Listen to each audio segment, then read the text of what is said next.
Hello everybody, welcome to my YouTube channel chemistry Guru. So students, आज हम 11th class का एक और टॉपिक यहाँ पे स्टडी करने वाले हैं। That topic is very important.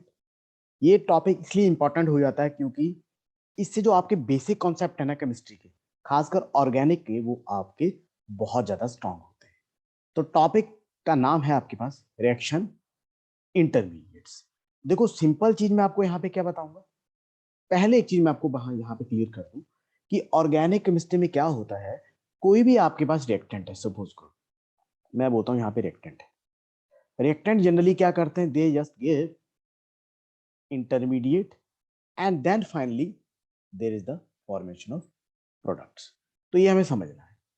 अब सिंपल बेसिक पॉइंट क्या होता है, इन इंटरमीडिएट को हम क्यों पढ़ते हैं? बिकॉज कि देखो, इंटरमीडिएट की स्टेबिलिटी डिसाइड करती है कि आपके पास कितनी जल्दी प्रोडक्ट बने। इस बात को बिल्कुल ध्यान से समझना। देखो, रिएक्टेंट आपस में रिएक्ट करेंगे, तो रिएक्टेंट जब रिएक्ट करें तो पहले वो क्या बनाएंगे, इंटरमीडिएट। और उसके बाद अगर इंटरमीडिएट बना, then you will get the products. तो it means the formation of intermediate is definitely a key step. एक बहुत ही इंपॉर्टेंट स्टेप होता है ऑर्गेनिक केमिस्ट्री के रिएक्शन। और जैसे मैंने बोला कि स्टेबिलिटी ऑफ इंटरमीडिएट डिसाइड्स कि जो आपका प्रोडक्ट है वो जल्दी बनेगा, फास्ट बनेगा, रिएक्टिविटी कम होगी कि ज्यादा होगी। इसमें एक बेसिक फंडा मैं आपको बता रहा हूं। मोर is the stability of intermediate, more fast is the formation of product. ये आप याद रखें कि जितना आपके पास इंटरमीडिएट स्टेबल होगा ना, उतना जल्दी आपके पास प्रोडक्ट बनेगा। और आप ये बोल सकते हैं उतना ज्यादा वो रिएक्टेंट क्या होगा, रिएक्टिव होगा, उसकी रिएक्टिविटी ज्यादा रहेगी। और यूजुअली हम क्या देखते हैं, जब मैकेनिज्म स्टडी करते हैं, तो ये फर्स्ट स्टेप जो होता है बेटा आपके पास होता है स्लो स्टेप। मतलब इंटरमीडिएट का बनना is slow step. And once the intermediate is formed, then the next step is very easy and very fast, that is the formation of product. तो आप, आई होप कि आप यहां से समझ गए कि ऑर्गेनिक केमिस्ट्री में मेन स्टेप होता है आपका इंटरमीडिएट का बनना। और 12th क्लास में केमिकल काइनेटिक्स क्या बोलते हैं कि जब आपके पास कोई रिएक्शन दो या दो से ज्यादा स्टेप में होता है, तो उसमें जो स्लो स्टेप होता है, that is the rate determining step. तो क्या मतलब हुआ कि अगर हम ये देखना चाहते हैं कि रिएक्टेंट से प्रोडक्ट कितना फास्ट बने, कौन ज्यादा कितना फास्ट रिएक्ट करके प्रोडक्ट बनाएगा, तो हम क्या चेक करेंगे, हम फर्स्ट स्टेप को चेक करेंगे, स्लो स्टेप को चेक करेंगे। That is the formation of intermediate. तो इसलिए ये बहुत इंपॉर्टेंट हो जाता है बच्चों आपके। तो देखो, फर्स्ट कैटेगरी हमारे पास इंटरमीडिएट की है, that is very very important. Carbonium ion इसको बोलते हैं, कार्बोकटाइन भी इसको आप बोलते हैं। नाम से आपको पता चला, यहां देखिए, any species of carbon in which carbon is having positive charge. तो कार्बन के ऊपर क्या चार्ज है, positive. And you know here around carbon you can have only 6 electron. आपको पता है कि कार्बन के अराउंड कितने होंगे, 6 electron. And I can say this is electron deficient species. क्यों इलेक्ट्रॉन डेफिशिएंट? सिंस इसका ऑक्टेट पूरा नहीं है, तो कार्बोकटाइन को हम इलेक्ट्रॉन डेफिशिएंट स्पीशीज की कैटेगरी में, ठीक है, रखें। क्या लिखा है, carbon atom is positively charge, बिल्कुल हमने देखा। Electron deficient species, exactly. आप इसको लुईस एसिड भी बोल दो तो कोई दिक्कत नहीं होगी, लुईस एसिड। उसके बाद carbon atom possesses 6 electron in its outermost shell, that's why it is electron deficient. उसके बाद वेरी वेरी इंपॉर्टेंट, इसमें कार्बन क्या होता है, sp2 हाइब्रिडाइज। याद रखेंगे बच्चों, here carbon is sp2 hybridise. और sp2 हाइब्रिडाइज है तो उसका स्ट्रक्चर कैसा होता है, ट्राइगोनल प्लेनर, जिसको आप आमतौर पे प्लेनर भी बोलते हैं, ठीक है, ट्राइगोनल प्लेनर। उसके बाद अगर हम देखें, सबसे इंपॉर्टेंट स्टेबिलिटी ऑफ कार्बोनियम। तो बच्चों बहुत इंपॉर्टेंट कॉन्सेप्ट है, याद रखेंगे। अगर मैं सिंपल नॉर्मल आपके पास बात करूं कार्बोकटाइन की, यूजुअली आपके पास एल्काइल कार्बोकटाइन की बात करूं, तो सबसे ज्यादा स्टेबल होता है टर्शियरी, उससे कम सेकेंडरी, उससे कम प्राइमरी, और सबसे कम स्टेबल आपका होता है मिथाइल कार्बोकेटाइन। अब ये क्यों होता है, देखो, दिस इज, अगर मैं बोलूं आपको, तो यहां पे आपके पास देखो, टर्शियरी में आप देख सकते हैं, you are having 3 alkyl group are attached with this positively charge carbon. तो यहां पे मैक्सिमम क्या होगा, प्लस, ठीक है, आई इफेक्ट। जितना ज्यादा प्लस का इफेक्ट होगा बच्चों, उतना ज्यादा कार्बोकेटाइन स्टेबल होगा, राइट। तो अब मैं यहाँ पे बोल सकता हूँ कि स्टेबिलिटी डिक्रीजेस, क्यों डिक्रीजेस, प्लस आई इफेक्ट की, ठीक है, जो मैग्नीट्यूड है वो भी क्या कर रहा है, डिक्रीज कर रहा है।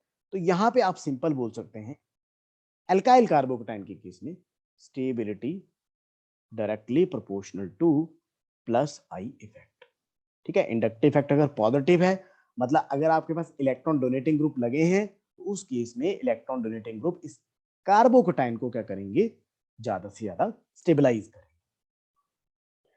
It can accept an electron pair from a nucleophile to form a covalent bond. और ये भी आपको याद रखना है, मैं हमेशा बोलता हूं कि पॉजिटिव वाले के ऊपर कौन अटैक करता है बेटा, नेगेटिव वाला। और नेगेटिव वाले को आप यूजुअली क्या बोलते हैं, न्यूक्लियोफाइल। तो इसका मतलब कार्बोकेटाइन एक तरह से इलेक्ट्रोफाइल का काम करेंगे, इलेक्ट्रॉन डेफिशिएंट है, और इनके ऊपर कोई भी नेगेटिव वाला मतलब कोई भी आपका न्यूक्लियोफाइल इनको, ठीक है, अटैक कर सकता है और बॉन्ड बना सकता है। उसके बाद लुइस एसिड ऑलरेडी बता दिया मैंने आपको। एग्जाम्पल देखो, टर्शरी ब्यूटाइल कार्बोकेटाइन इंपॉर्टेंट है, स्टेबल है because of high magnitude of plus I effect. उसके बाद बच्चों general stability of order of carbocation, जो नॉर्मल आपके पास ऑल टाइप्स ऑफ कार्बोकेटाइन है उसका ऑर्डर आपने याद रखना। देखो अगर आप नीट का पेपर चेक करोगे, जेई का करोगे, इवन आपका एमएनएस के एग्जाम का करोगे, तो आपको कहीं ना कहीं कोई ऐसा क्वेश्चन जरूर आप पाओगे जो कार्बोकेटाइन की स्टेबिलिटी से रिलेटेड होगा। तो कंप्लीट ऑर्डर देखिए, सबसे ज्यादा स्टेबल कौन है, ट्राई साइक्लोप्रोपाइल कार्बोकेटाइन, याद रखिए, ट्राई साइक्लोप्रोपाइल, ठीक है, कार्बोकेटाइन। अब ये क्या है, थोड़ा सा मैं आपको बना के बता देता हूँ। देखो इसमें आपके पास कितनी रिंग लगी हैं, ठीक है, 3 रिंग लगी हैं आपके पास साइक्लोप्रोपाइल, और इसके ऊपर क्या चार्ज है, ठीक है, दैट इज पॉजिटिव, सबसे स्टेबल वाला ये। फिर डाइसाइक्लोप्रोपाइल कार्बोकेटाइन, दो दो रिंग लगी हुई इसमें। फिर ट्रोपोलियम आयन, ये ट्रोपोलियम आयन बड़ा स्टेबल है अभी। क्या होता है ये मैंने आपको बता देता हूँ, लेट मी ड्रॉ दिस, यहाँ बना देता हूँ आपको मैं, 1 2 3 4 5 6 7, 7 कार्बन की रिंग है भाई आपके पास। अल्टरनेट पोजीशन पे आप देखोगे यहाँ पे डबल सिंगल लगे होंगे, ठीक है, और यहाँ पे क्या चार्ज आएगा, पॉजिटिव, ठीक है। तो इसको आपने अच्छे से समझना है। तो थोड़ा सा डबल बॉन्ड को आप ऐसे करो, ये अल्टरनेट पे हो, राइट, अल्टरनेट। मैं इसको दोबारा से बना देता हूँ, ये आपने लिया 7 कार्बन की रिंग, ये डबल सिंगल, और यहाँ आ गया पॉजिटिव साइन, राइट। तो इसको बोलते हैं ट्रोपोलियम कैटाइन। और ये ट्रोपोलियम कैटाइन जो होता है बच्चों, it is due to its aromatic character, इसका होता है एरोमेटिक करेक्टर। आने वाली सीरीज में, आने वाली इस यूट्यूब की सीरीज में मैं आपको हकल्स रूल भी बताऊंगा एरोमेटिसिटी का, राइट। उसके बाद आ गया ट्राइफिनाइल कार्बोकेटाइन। अब ये ट्राइफिनाइल क्या, देखो ध्यान से, ये आपके पास है बेंजीन, राइट, कितनी लगी है, 3 benzene ring are there, right, and here positive charges on this carbon. तो इसको बोलेंगे ट्राइफिनाइल कार्बोकेटाइन। और बेटा जितनी ज्यादा बेंजीन रिंग होगी उतना ज्यादा इसमें क्या होगा, रेजोनेंस इफेक्ट, और जितना ज्यादा रेजोनेंस इफेक्ट होगा उतना ज्यादा स्टेबिलिटी होगी carbocation. After that you can see diphenyl carbocation, then phenyl carbocation. अब ये फिनाइल कार्बोकेटाइन बच्चों ये होता है, this is phenyl carbocation. More is the resonance effect, more is the stability. तो फिनाइल कार्बोकेटाइन में भी आप देख सकते हैं यहाँ पे रेजोनेंस होगा। उसके बाद बच्चों नेक्स्ट आ गया एलाइल, दी होता है एलाइल कार्बोकेटाइन, याद रखेंगे, CH2 double bond CH positive, इसको बोलते हैं एलाइल कार्बोकेटाइन। इसमें भी बच्चों रेजोनेंस होता है, कैसे, शिफ्टिंग ऑफ पाई बॉन्ड ऐसे हो जाएगा, और डबल बॉन्ड अगर इधर आ गया, इधर सिंगल बन जाएगा, इधर आ जाएगा पॉजिटिव। तो शिफ्टिंग ऑफ पाई बॉन्ड मतलब delocalization of pi electron, that is called resonance. उसके बाद आ गया आपके पास टर्शरी, फिर सेकेंडरी, फिर प्राइमरी, फिर मिथाइल कार्बोकेटाइन, और लीस्ट स्टेबल यहाँ पे आपको दिखेगा, इसको बोलेंगे आपका बिनाइल कार्बोकेटाइन। बिनाइल का मतलब double bonded, CH2 double bond CH positive. दो चीजें मैं आपको बताऊंगा बच्चों, एक एलाइल ग्रुप आपने याद रखना है और एक बिनाइल। बिनाइल ग्रुप क्या होता है, देखो मैं फिर से लिख देता हूँ, CH2 double bond CH positive, ये है बिनाइल ग्रुप, मतलब बिनाइल कार्बोकेटाइन। और एलाइल क्या था, CH2 डबल बॉन्ड CH फिर CH2 पॉजिटिव, तो इसको बोलेंगे एलाइल और बिनाइल रिस्पेक्टिव। तो ये पूरा कंप्लीट ऑर्डर याद रखें, इसमें आपको 100% आपके प्रीवियस ईयर में कोई ना कोई कॉम्पिटिटिव का क्वेश्चन जरूर मिलेगा। अगला कैटेगरी हमारे पास आ गया बच्चों नेक्स्ट, दैट इज कार्बेनाइन। अब कार्बन आयन क्या होता है, नाम से ही पता चल रहा है, these are the carbon species in which carbon carries negative charge. Now you can see carbon के ऊपर नेगेटिव का मतलब कि इसके पास इलेक्ट्रॉन एक्स्ट्रा है, ठीक है, और इसका ऑक्टेट पूरा है, यू कैन सी इसका ऑक्टेट क्या है, कंप्लीट। इसीलिए इसको हम क्या बोलते हैं, इलेक्ट्रॉन रिच स्पीशीज, याद रखेंगे, इलेक्ट्रॉन रिच स्पीशीज। तो देखिए carbon atom is negatively charged, electron rich species बिल्कुल, क्योंकि इसमें ऑक्टेट पूरा है। कार्बन एटम पोजेसेस 8 इलेक्ट्रॉन, याद रखेंगे, राइट, क्यों भाई, because of the presence of extra electrons. उसके बाद very important, sp3 type of hybridization होता है इसमें, याद रखेंगे, कार्बन आयन में sp3 type of hybridization, and it carries a lone pair of electron. अब शेप कैसा होगा इसका बच्चों, पिरामिडल।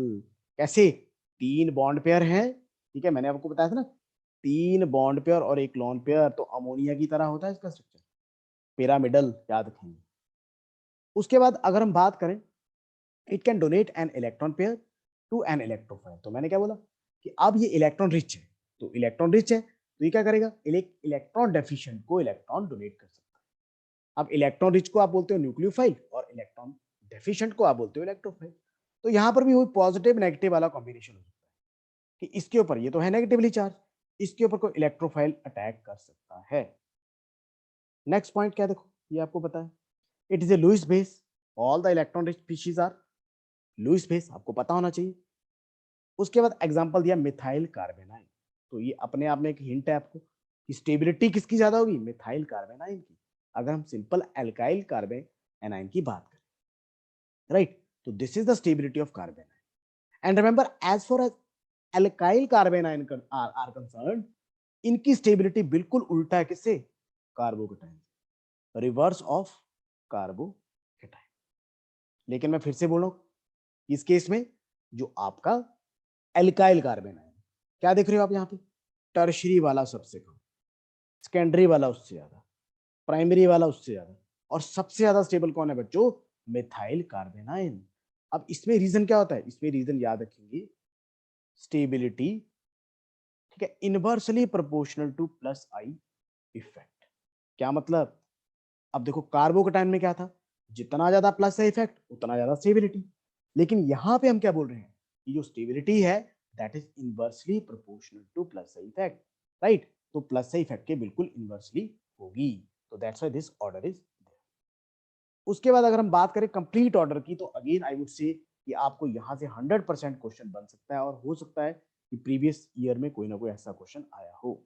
तो सी, सबसे ज्यादा कौन है, ये बिनाइल, सॉरी एसिटाइलाइन, आपका कार्बन है, एसिटाइलिन होता है ना आपका CH ट्रिपल बॉन्ड CH, तो एसिटाइलिन का बन गया एसिटिलाइड कार्बन, सबसे ज्यादा स्टेबल। फिर आपका बिनाइल कार्बेनाइन, फिर आपका आ गया सिंपल प्राइमरी कार्बेनाइन। तो ये ऐसा क्यों हुआ, देखो एक चीज यहाँ पे मैं आपको मेंशन कर देता हूँ, यहाँ पे बच्चों अलग अलग तरह के आपके पास कार्बन है। जैसे अगर मैं बोलूँ ये वाला कार्बन क्या है, sp ट्रिपल बॉन्डेड, आपको पता है sp होता है, ये वाला कार्बन क्या sp2 है, और ये वाला कार्बन क्या sp3 है। और आपने एक चीज पढ़ी है कि जितना जो आपके पास, सपोज करो मैं लिखता हूं यहाँ पे sp sp2 sp3, तो यहाँ पे आपके पास मैंने लिख दिया इलेक्ट्रोनेगेटिविटी का ऑर्डर, अलग अलग हाइब्रिडेशन स्टेट का। तो जितना ज्यादा प्यारे बच्चों एस करेक्टर होता है ना, एस करेक्टर मतलब sp में एस करेक्टर कितना है, 50%, sp2 में आपके पास एस करेक्टर कितना है, आपका 33%, और sp3 में आपका एस करेक्टर कितना है, 25%। जितना ज्यादा एस करेक्टर होता है उतना ज्यादा इलेक्ट्रोनेगेटिविटी होता है। तो कहने का मतलब आपके पास अलग अलग तरह के कार्बन है ना, sp है, sp2 है, sp3 है, इनका इलेक्ट्रोनेगेटिविटी अलग अलग होता है, and more is the electronegativity more is the electron withdrawing capacity, मतलब उतना ज्यादा आप ये बोल सकते हैं उसका माइनस आई इफेक्ट होगा। तो यहाँ पे माइनस आई इफेक्ट किसका होगा, sp हाइब्रिडाइज्ड कार्बन, यहाँ पे sp2 का, और बहुत कम होगा इलेक्ट्रॉन विड्रॉइंग नेचर किसका, sp3 का। तो यहाँ पे मैं आपको मेंशन कर दूं, ये जो ऑर्डर आपको दे रखा है, it is purely based upon the electronegativity character which is related with the electron withdrawing power of these carbon. तो आप ये भी बोल सकते हो कि stability of carbanion directly proportional to minus I electron withdrawal effect, ये भी आप यहाँ पे नोट कर लें। उसके बाद allyl and benzyl carbon ions दो primary are more stable than simple primary alkyl carbon ion due to resonance. अब बेटा ये एक पॉइंट अलग है, देखो जिनमें एलाइल, एलाइल में लिख देता हूं CH2 double bond CH, CH2 negative. अब आपको पता है यहाँ पे shifting delocalization of pi electron होगा, राइट।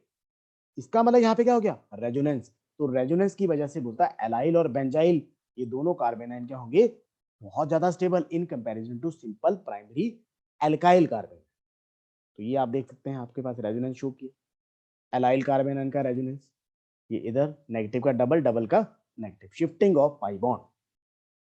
उसके बाद अगला पॉइंट, फोर्थ ऑर्डर आप देखेंगे बेटा क्या है, जितने ज्यादा बेंजीन रिंग, ये C6H5 क्या है, बेंजीन रिंग, जितने ज्यादा बेंजीन रिंग उतना ज्यादा क्या होगा आपका रेजोनेंस इफेक्ट। तो यहां पे मैं लिख दूं due to increase in resonance, more is the resonance more is the stability of carbon ion. तो इसलिए मैंने बोला कि alkyl carbon ion are having reverse order exactly to the carbocation, but alkyl के केस में, बाकियों के केस में ऑर्डर, ठीक है, रेजोनेंस के ऊपर डिपेंड करता है, तो वो बिल्कुल एग्जैक्टली, ठीक है, कार्बोकैटायन की तरह ही आप उसको एक्सप्लेन करो। उसके बाद नेक्स्ट देखिए भाई, ये आपको क्लियर होगा यहां से, अगर मान लीजिए ये है आपके पास अलग अलग तरह के कार्बन, अब हम ये देखेंगे कि अगर हम इलेक्ट्रॉन विड्रॉइंग ग्रुप लगाते हैं या इलेक्ट्रॉन डोनेटिंग ग्रुप लगाते हैं तो उसका इंपैक्ट क्या पड़ने वाला है इन कार्बन आयन। तो कीप इन माइंड, अगर आपके पास क्या लगा है, अगर आपके पास लगा है इलेक्ट्रॉन विड्रॉइंग ग्रुप लगा, इलेक्ट्रॉन विड्रॉइंग ग्रुप, और इधर क्या लगा है, इलेक्ट्रॉन डोनेटिंग ग्रुप लगा, तो आप देख सकते हैं कि यहां पे इलेक्ट्रॉन डोनेटिंग ग्रुप लगा है ना, राइट, वहां पे आपकी, ठीक है, जो स्टेबिलिटी है वो डिक्रीज करेगी। ये थोड़ा ऑर्डर उल्टा लिखा, मैं इसको सीधा कर देता हूं, ठीक है, इसको थोड़ा करेक्ट कर लेना आपने। क्या लिखा, मैं आपको क्या समझा रहा हूं कि if there is the presence of electron donating group, तो वहां पे स्टेबिलिटी होगी डिक्रीज, क्यों होगी ये मैं आपको बताता हूं। देखो मिथॉक्सी ग्रुप आपको पता है क्या होता है, methoxy group is electron donating group, इसको आप प्लस आर ग्रुप भी बोलते हो। ये क्या करेगा, इलेक्ट्रॉन डोनेट करेगा। अब आप एक चीज समझो, this carbon ion, carbon is having negative charge, इसके पास पहले से इलेक्ट्रॉन ज्यादा है, उल्टा ये प्लस आर इफेक्ट करके ये मिथॉक्सी ग्रुप इसको और इलेक्ट्रॉन देगा। तो इसका मतलब क्या हुआ, electron electron repulsion, that will lead to the unstability, जिससे ये कंपाउंड क्या होगा, अनस्टेबल, ये कार्बन आयन क्या होगा, अनस्टेबल। अब हम देखते हैं क्या कि अगर आपके पास इलेक्ट्रॉन विड्रॉइंग ग्रुप लगा तो क्या होगा, देखो ये नेगेटिव चार्ज है, अब जितना ज्यादा प्यारे बच्चों ये नेगेटिव चार्ज डिस्पर्स होगा, मतलब जितना ज्यादा ये दूर जाएगा कार्बन से, उतना ज्यादा क्या होगा इस कार्बन आयन की स्टेबिलिटी। तो ये इलेक्ट्रॉन विड्रॉइंग ग्रुप क्या करते हैं, ये इस पर्टिकुलर कार्बन आयन को क्या कर रहा है कि स्टेबलाइज कर रहा है by withdrawing the electron density towards itself. तो क्या सीखा आपने कि अगर इलेक्ट्रॉन डोनेटिंग ग्रुप लगा है तो कार्बन आयन की स्टेबिलिटी होगी कम, और अगर इलेक्ट्रॉन विड्रॉइंग ग्रुप लगा है तो कार्बोकैटायन की स्टेबिलिटी होगी, सॉरी कार्बन एनायन की स्टेबिलिटी होगी ज्यादा। This is very very important, right. उसके बाद बच्चों नेक्स्ट हमारे पास आ गया कार्बन फ्री रेडिकल। अब फ्री रेडिकल क्या होते हैं, ये भी एक खास तरह की स्पीशीज होते हैं, ठीक है। इनमें क्या होता है, ट्राइवेलेंट कार्बन होता है, बेरिंग नो चार्ज, कोई चार्ज नहीं होता है इनके ऊपर, but they contain odd electron और अनपेयर्ड इलेक्ट्रॉन, इनको हम बोलते हैं फ्री रेडिकल, राइट। तो free radicals are highly reactive species due to the presence of odd or unpaired electron, right. Free radicals are also electron deficient species। अगर मैं आपको बोलूं ये है फ्री रेडिकल, कार्बन का फ्री रेडिकल, अब आप देखोगे कि सर इसके पास तो एक इलेक्ट्रॉन एक्स्ट्रा लग रहा है, अनपेड है, तो प्यारे बच्चों नोट करो इसमें टोटल इलेक्ट्रॉन कितने हैं, तीन तो बॉन्ड है, तीन बॉन्ड से आएंगे आपके 6 इलेक्ट्रॉन, और एक ये लॉन पेयर वाला इलेक्ट्रॉन, तो टोटल इलेक्ट्रॉन यहाँ पे हुए 7। तो 7 इलेक्ट्रॉन का मतलब एक इलेक्ट्रॉन लेस, ठीक है, फ्रॉम इट्स ऑक्टेट, तो ऑक्टेट से एक इलेक्ट्रॉन कम है, तो that's why they are also like किसके, कार्बोकैटायन के। इनको भी आप क्या बोलोगे, इलेक्ट्रॉन डेफिशिएंट स्पीशीज, ये आपने याद रखना है। और इनको एक तरह से आप न्यूट्रल इलेक्ट्रोफाइल भी बोलते हैं, याद रखेंगे। अदरवाइज तो इलेक्ट्रोफाइल को यूजुअली हम बोलते हैं positively charge, but they are also neutral. उसके बाद इन मिथाइल फ्री रेडिकल कार्बन, अब देखो एक चीज मैं आपको सिंपल ट्रिकी वे में बोलूं, जो कार्बोकैटायन है ना बच्चों, कार्बोकैटायन, जो कार्बोकैटायन है वही सेम आपका किसकी तरह है, फ्री रेडिकल की तरह, बस फर्क क्या है, यहाँ पॉजिटिव चार्ज है और फ्री रेडिकल में आपका अनपेयर्ड इलेक्ट्रॉन है, ऑड इलेक्ट्रॉन है। बाकी देखो सेम, इनमें भी लाइक कार्बोकेटाइन क्या होता है, sp2 हाइब्रिडेशन होता है, राइट। और अगर इनके स्ट्रक्चर को देखो तो बिल्कुल एग्जैक्टली आपको सेम दिखेगा, किसकी तरह, लाइक कार्बोकेटाइन, ठीक है। तो ये आपके पास कौन सा स्ट्रक्चर है, trigonal planar, and the carbon is sp2 hybridized, right. But difference is that carbocation में क्या था बच्चों, कार्बोकेटाइन में देखो इस तरीके का था स्ट्रक्चर, ये p ऑर्बिटल जो था ना, अनहाइब्रिडाइज्ड p ऑर्बिटल, ये क्या था, वीकेंड, और इसकी वजह से कार्बन पे था पॉजिटिव चार्ज। तो सेम आपका फ्री रेडिकल है, बस फर्क क्या है, यहाँ ऑड इलेक्ट्रॉन। रही बात स्टेबिलिटी की, तो स्टेबिलिटी लगभग सेम है जैसी आपकी होती है कार्बोकेटाइन की। तो this is the complete order, triphenyl, methyl, benzyl, allyl, tertiary, secondary, primary, ethyl and vinyl. तो ऑलमोस्ट आपका जैसा कार्बोकेटाइन का नेचर होता है वैसा ही इनका होता है, तो इनको याद रखना बहुत ही इजी होता है, right. But again I would say important है।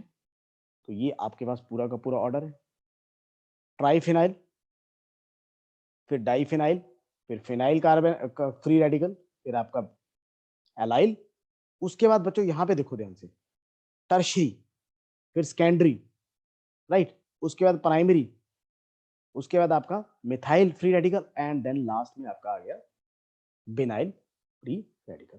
तो ऑलमोस्ट आपका जो सेम ऑर्डर कार्बोकेटाइन का वैसे ही इनका फ्री रेडिकल का, तो इसको आपने अच्छे से समझ लेना है, राइट।